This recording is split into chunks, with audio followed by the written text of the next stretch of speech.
Praise the lord. యేసుక్రీస్తు వారి పరిశుద్ధమైన నామంలో మీ అందరికీ వందనాలు, శుభాలు తెలియపరుస్తూ ఉన్నానండి. యోహాను సువార్త 8వ అధ్యాయం 12వ వచనం, నన్ను వెంబడించు వారు చీకటిలో నడువక జీవపు వెలుగు కలిగి యుండును అని దేవుని వాక్యం సెలవిస్తున్నాడు. మనము ఎప్పుడైతే దేవుణ్ణి వెంబడిస్తూ ఉంటామో మన జీవితాల్లో చీకటిని తరిమేసి దేవుడు వెలుగునిచ్చేటువంటి దేవుడు వెలుగుని కలుగు చేసేటువంటి దేవుడు అండి యేసుక్రీస్తు వారు. మనం అనుకోవచ్చు మన జీవితం మీద అంధకారంలోకి వెళ్ళిపోయింది, ఇక్కడి నుంచి మనల్ని ఎవరు పైకి తీసుకొని వస్తారు, ఏ మనుషుడు తీసుకొని వస్తారో, లేదా ఏ విధంగా మనం పైకి రాగలుగుతాం అనే ఒక ఊపిలాంటి సమస్య. ఆ ఊపి ఏం చేస్తుందంటే మనకు తెలియదు, అక్కడికి వెళ్ళిపోతాం. మనం ఆ ఊపిలో పడిన తర్వాత మనము పైకి రావాలని ప్రయత్నిస్తూ ఉంటాం, కానీ ఆ ఊపి ఏం చేస్తుందంటే మనల్ని లోపలికి లాగుతూ ఉంటుందండి. మన బాడీ అంతా లోపలికి అది తీసుకుంటూ ఉంటుంది, మన లోపలికి వెళ్ళిపోతూ ఉంటాం. అలాంటి ఊపులు ఉన్నాయి ఈ లోకంలో మామూలుగా చూసుకున్నప్పుడు. అలాంటి ఊపులు మన ఆత్మీయ జీవితంలో కూడా ఉన్నాయి. అంటే సాతాను ఊపిలోకి మనల్ని తోసివేస్తుంది. ఈ లోకంలో కొన్ని మన కంటికి చూపిస్తుంది, అది చీకటని తెలిసినా కూడా మనం ఆ చీకట్లోకి వెళ్ళిపోతే మనం ఆ ఊపిలోకి పడతాం. ఆత్మీయంగా పడితే ఎవరు సహాయం చేయగలుగుతారు? దేవుడు మాత్రమేనంటే మనకు సహాయం చేసేది. ఈ లోకంలో ద్వారము లేని దగ్గర ద్వారము చూపించేది దేవుడే, వెలుగుని కలుగు చేసేది కూడా దేవుడే. మనము వెలుగు సంబంధులుగా ఉండాలండి. మన జీవితాలు ఈ లోకంలో మనం మొట్టమొదటిగా చూసుకున్నప్పుడు మన జీవితాలు చీకట్లోనే ఉన్నాయి. ఎప్పుడైతే నీటి బాప్తీసం తీసుకొని యేసయ్యని సొంత రక్షకుడుగా మనం ఎప్పుడైతే అంగీకరిస్తామో అప్పుడు మనము వెలుగు సంబంధులమండి. ఈ లోకంలో మనము వెలుగై ఉన్నాము, అదే విధంగా మనం ఉప్పై ఉన్నామండి. ఈ లోకంలో మనము కొవ్వొత్తి వలె ఉండాలి, మనల్ని మనం కరిగిపోతూ ఉండాలి, వెలుగునిచ్చేటువంటి బిడలుగా ఉండాలి. మనము దేవుణ్ణి వెంబడిస్తున్నాము. ఈ లోకంలో అనేక సమస్యలు మనకి వస్తాయి, ఎదురు దెబ్బలు తగలుతాయి. మన అని అనుకున్న మనుషులే మనకు వ్యతిరేకంగా మారుతారు. ఇప్పుడు ఒక మాట, మళ్ళా ఒక మాట మాట్లాడేటువంటి మనుషులు ఉన్నారు. మన దగ్గర ఒక మాట, మనం తిరిగిన తర్వాత మన ఈ వెనకాల ఒక మాట మాట్లాడుకునేటువంటి మనుషులు ఉన్నారు. మనము అంధకార లోకంలో ఉన్నాం. మనం ఈ లోకంలో ఏ మనుషుల్ని నమ్మలేము. అదేవిధంగా దేని మీద మన మీద ఈ లోకంలో నమ్మకం పెట్టుకోలేము. ఏదైతే మనకు శాశ్వతంగా ఉండదండి ఈ లోకంలో. కాబట్టి సొలొమోన్ మహారాజు గారు ఆయన ఎక్కువ ఎక్స్పీరియన్స్ అయ్యి రాసిన మాట, కొన్ని కీర్తనలు రాశారు, సామెతలు రాశారు, ప్రసంగి రాశారు, పరమగీతములు రాశారు. ఆయన ఒక మాట అన్నాడు. ఏమని అన్నారంటే, ఈ లోకంలో సమస్తము వ్యర్థమని అన్నారండి. దేనికన్నారు వ్యర్థమని? ఈ లోకంలో ఏది కూడా మనని సంతోషపరచలేదా? ఈ లోకంలో ఏది కూడా మనకి పరలోక రాజ్యం ఇవ్వలేదా?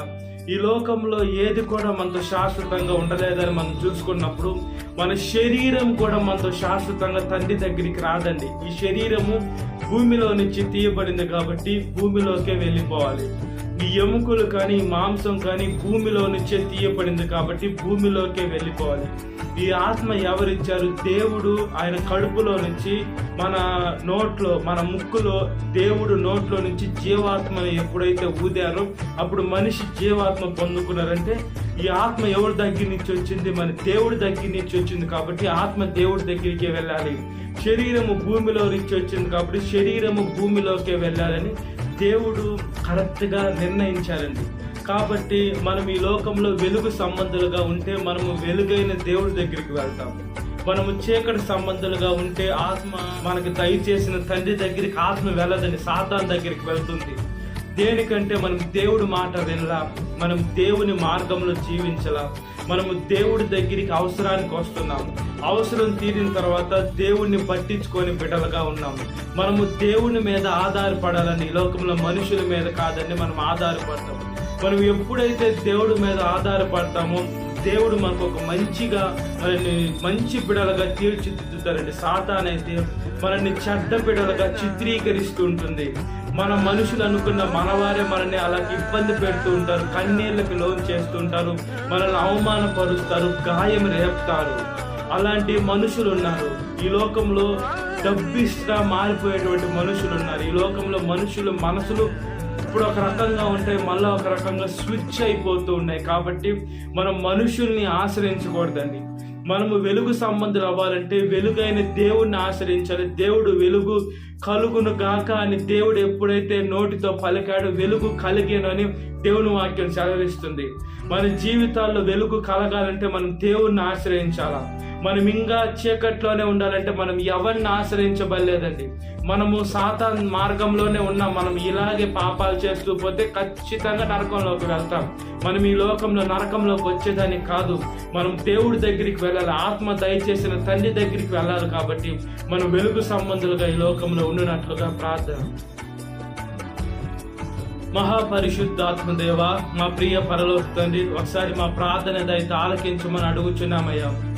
మేము ఈ లోకంలో వెలుగు సంబంధులుగా ఉండేదాన్ని సహాయం చేయమని అడుగుచున్నానయ్యా.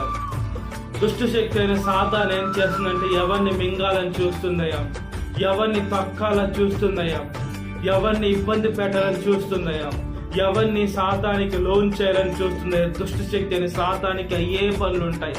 ఒకసారి మేము చేతులు ఎత్తి మీ పాదాల దగ్గరికి వస్తున్నామయ్యా. మీ వాక్యము నా పాదములకు దీపము, మా త్రోవకు వెలుగైంది. మీ వాక్యము అవునంటే అవును, కాదంటే కాదుగా ఉంటుంది.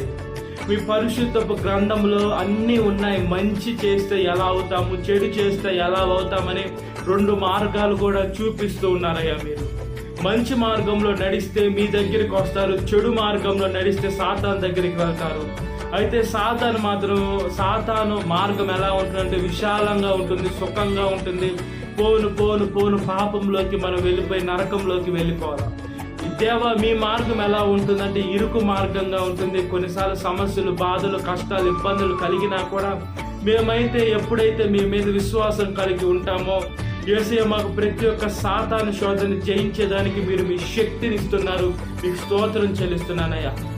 ఈ లోకంలో ఉన్న వాటికంటే మాలో ఉన్న దేవ, గొప్ప దేవ, పరిశుద్ధమైన దేవ, నిత్యమైన దేవ, సమాధానానికి అధిపతి, మీ నామానికి స్తుతి, మహిమ, ఘనత, ప్రభావములు చెల్లిస్తున్నానయ్యా.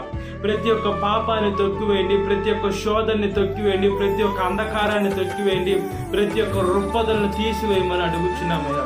మేము మనుషుల్ని ఆశ్రయించటంలా, మేము ఈ లోకంలో అధికారులను ఆశ్రయించటంలా, మేము గొప్ప గొప్ప పేరు, ప్రఖ్యాత, అందము, చందము, సున్నము, మందము ఉండేటువంటి వారిని ఆశ్రయించటంలా యేసే, మేము సాక్షాత్తు మిమ్మల్ని ఆశ్రయిస్తున్నాం. ఒకసారి సహాయం చేయమని అడుగుచు మా ప్రార్థన దయతో ఆలకించమని అడుగుచున్నామయ్యా. సాతాను శోధన ప్రతి ఒక్క బిడ్డను విడుదల దయచేయండి. ఈ వాక్యం వింటున్న ప్రతి ఒక్క బిడ్డని పేరు పేరు జ్ఞాపకం చేసుకోండి. ఈ దినకాలపు దీవెనతో నింపమని నజరేయుడైన యేసుక్రీస్తు వారి పరిశుద్ధమైన నామములో మిక్కిలి వినయం తొడచున్నాను నా పరలోక తండ్రి. Amen. Praise the Lord. God bless you. Have a great day.